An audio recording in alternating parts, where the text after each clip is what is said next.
Des expériences mystérieuses, une mission spatiale qui renaît de ses cendres, bien dormir pour garder la santé, un liquide révolutionnaire et les secrets enfouis de Narbonne. Bonjour à toutes et à tous, je suis Maëlle Diallo et bienvenue dans Futura Récap, le podcast Futura où l'on retrace ensemble l'actualité de la semaine.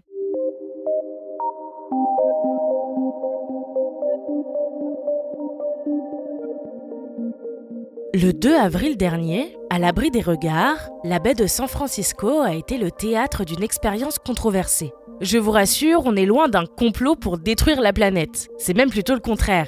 Un groupe de chercheurs de l'Université de Washington a testé un procédé de géo-ingénierie solaire qui pourrait limiter l'impact du réchauffement climatique. Le principe est simple mais étonnant. En injectant des substances dans les nuages pour les rendre plus brillants, ils réfléchiront davantage les rayons du soleil. Résultat, les rayons sont renvoyés loin de la Terre et emportent avec eux la chaleur de la lumière qu'ils contiennent. Ici, les chercheurs ont utilisé des aérosols issus de sel de mer. Vous vous demandez sûrement pourquoi des expériences visant à lutter contre le dérèglement climatique sont si controversées et doivent être organisées dans un secret total. Eh bien, les scientifiques craignaient une opposition virulente des citoyens, car la géo-ingénierie solaire est loin de faire l'unanimité. On ne connaît pas son impact réel sur l'environnement, notamment ce qu'il se passera quand les particules de sel retomberont inévitablement sur les terres et dans les océans. Et puis, en se mêlant des lois de l'atmosphère, on se risque à des conséquences imprévisibles sur la météo et les écosystèmes, qui pourraient paradoxalement dérégler davantage le climat. Les scientifiques ont refusé de s'exprimer dans la presse après ce premier test d'une longue série. Il faut continuer de lutter et de chercher des solutions pour notre planète, mais restons vigilants, aucune méthode miracle n'existe pour l'instant.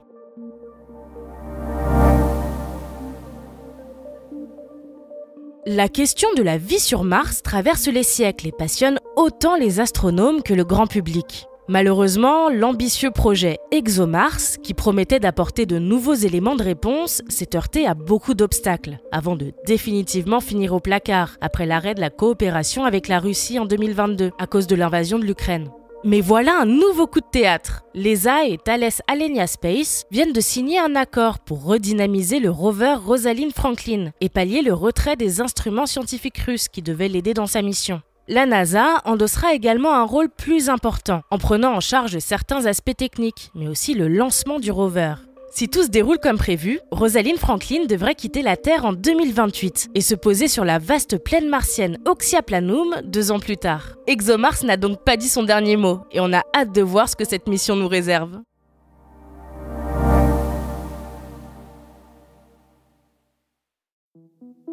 Quel type de dormeur ou dormeuse êtes-vous ? Promis, ce n'est pas un quiz à la fin du magazine que vous lisez sur la plage, mais bien une question que des chercheurs américains ont posée à 3700 adultes pour comprendre le lien entre sommeil et santé à long terme. Les sujets ont analysé eux-mêmes leur sommeil sur la base de différents critères, comme la durée, la satisfaction ou la régularité. Ils ont aussi noté le nombre de maladies chroniques dont ils souffraient sur 2 périodes de leur vie, entre 2004 et 2006, puis 2013 et 2017. Pour catégoriser les résultats, les scientifiques ont distingué 4 types de dormeurs. Les bons dormeurs, les dormeurs insomniaques, les dormeurs qui rattrapent leur retard le week-end et les dormeurs qui font la sieste. Sans surprise, les insomniaques sont ceux qui ont rencontré le plus de soucis de santé au fil des années. L'étude révèle aussi que les personnes au chômage ou ayant un faible niveau d'éducation sont plus susceptibles d'être des dormeurs insomniaques. Changer ses habitudes de dormeur est difficile et demande de la rigueur, mais bien dormir peut nous éviter beaucoup de problèmes de santé.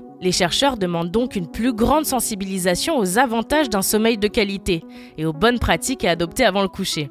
Vous aussi tentez l'expérience. Oubliez votre café de 16h30 et essayez donc de poser votre téléphone au moins une demi-heure avant de dormir. Une meilleure nuit de sommeil vous attend.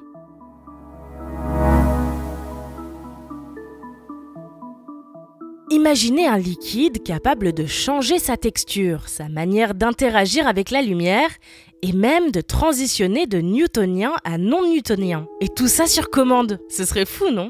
Eh bien, figurez-vous que ce n'est plus la peine de l'imaginer car il existe bien. Des chercheurs de l'université d'Harvard ont mis au point ce métafluide programmable, composé de microscopiques billes d'élastomère remplies d'air et en suspension dans de l'huile de silicone. Quand la pression est normale, le métafluide est opaque, car les billes diffractent la lumière, et il se comporte en fluide newtonien. Mais s'il est sous pression, les billes se compressent en demi-sphère, il devient transparent et adopte les caractéristiques d'un fluide non newtonien, dont les comportements peuvent être exotiques. Par exemple, certains fluides non newtoniens remontent le long des parois de leur contenant. Il est même possible de marcher à la surface d'autres, si on court assez vite. Cette capacité de contrôle sur les propriétés du liquide ouvre de nombreuses possibilités dans différents domaines. Par exemple, en remplaçant le fluide hydraulique d'une pince robotique par ce métafluide, la pince peut adapter sa force selon la pression, et sans avoir besoin de capteurs externes, contrairement à un système hydraulique classique. Les chercheurs comptent maintenant étudier les propriétés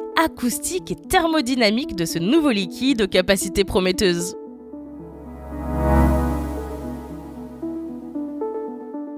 Et pour terminer ce Futura récap, cap sur le second plus grand port de l'Empire romain. En Occitanie, la ville de Narbonne renferme une abondance de vestiges archéologiques datant de l'époque où elle s'appelait encore Narbo-Martus.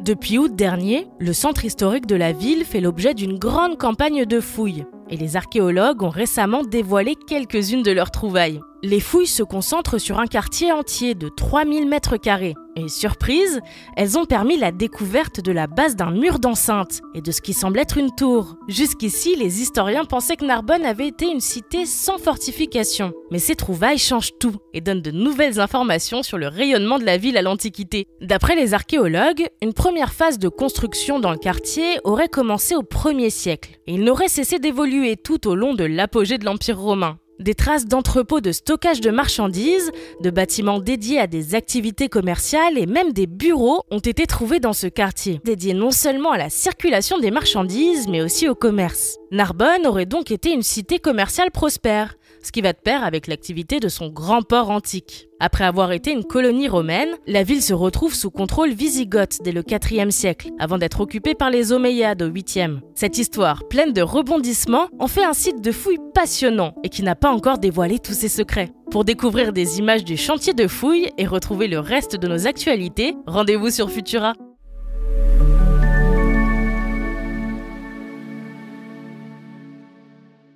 C'est tout pour cette semaine. Si vous nous écoutez sur les apps audio, pensez à vous abonner pour nous retrouver toutes les semaines et à nous laisser une note et un commentaire. Cette semaine, je vous recommande notre dernier épisode de Futura Santé, dans lequel Emma Hollen vous explique comment éviter les crises d'allergie et même éviter de devenir allergique. Quant à moi, il ne me reste plus qu'à vous souhaiter un excellent week-end. À la prochaine!